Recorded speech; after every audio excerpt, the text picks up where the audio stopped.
Good afternoon and welcome to our continuing webcasts. Today we're joined by Sheriff Al Lamberti.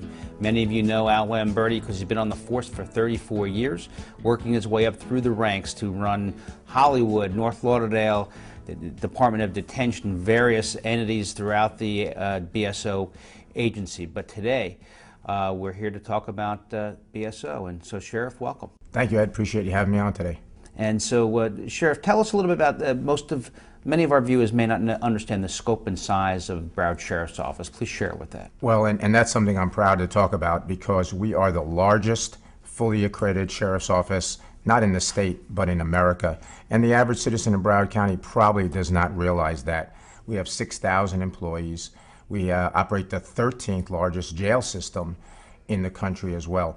And we are the only sheriff's office that has fire rescue as part of the umbrella of the sheriff. And that was done after September 11th because we realized that we need to train together and plan together and work together. And that's been a great marriage. The citizens really benefit from that. So let's talk a little bit about you have the coordination between the port firefighters and the police services. How's that working out? Well, as part of that, we police 14 cities by contract. We have the unincorporated area, and as you said, Port Everglades, and the Fort Lauderdale Hollywood International Airport. We now have 8 cities contracting with us for fire services.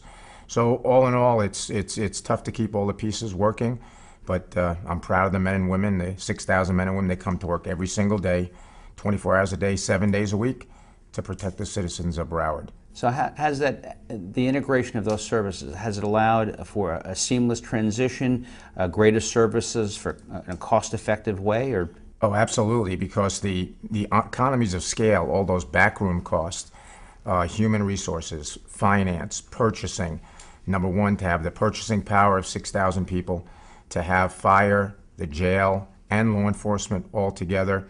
Again, it's cost effective, it's much more efficient, and whether it's a hazmat or a homicide, a car fire or a house fire, we're responding together anyway. So it makes sense for us to be together. So in a true emergency, the citizens of Broward can be comfortable and confident that there'll be full coordination. Absolutely, and look at what we face here.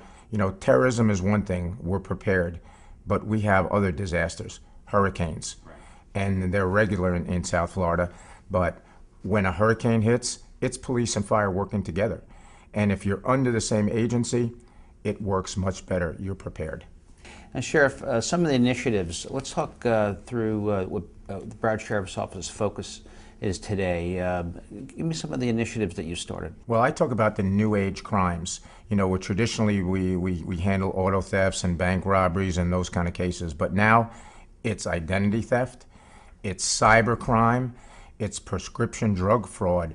Those are the new age crimes that, you know, again, we're not used to and we're trying to catch up.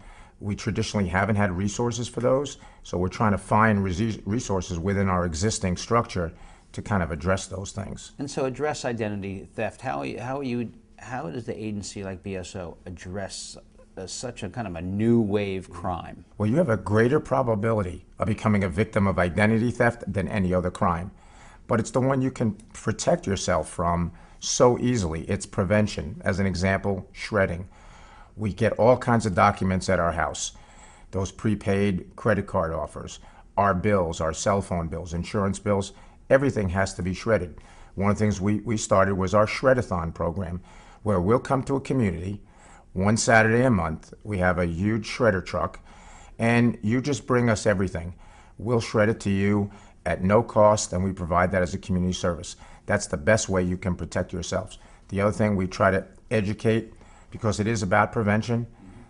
Seminars, don't give out your personal information to anybody, but it's one of those things you have to protect yourself. Now, you mentioned pill mills. There's been quite a controversy. They made the headlines recently, particularly in Broward. How are you addressing that? Well, Broward County is the epicenter and ground zero for pill mills. In 2007, we had 4, right when I was appointed. That just mushroomed to 130. We had more pill mills in Broward County than Starbucks, more pill mills in Broward County than McDonald's. We only had 78 McDonald's in Broward County. Thanks to the legislature, we got some new tough legislation last year. We're working on that because these pill mills, oxycodone, It's killing our kids. 7 people a day in Florida die from prescription drug overdose, mainly oxycodone. In 2010, the first time ever, more people died from prescription drug overdose than car accidents. Never happened in the history of Florida. Thankfully, with the legislation and the full court press that we've done, 130, we're down to 57 today. So we're really trying to make a push because prescription drugs are killing our kids. It's not heroin and cocaine anymore, crack cocaine, it's prescription drugs. And so that's the front now, the new front. That is, and the old cocaine cowboy days where they were making tons of money, it's now prescription drugs where they can buy it from a pharmacist for $2 a pill and sell it for $80. Right. And so some time ago you were appointed in 2007 by Governor Crist, then Charlie Crist. Yes, sir. And then you were reelected. Mm-hmm. And so now I guess we're facing another election. 2012, yes, it's hard to believe it's been 4 years. 2008, I'm still amazed that I was able to do it, being obviously a political neophyte. I tell people the only thing I ever ran for was president of my son's baseball league.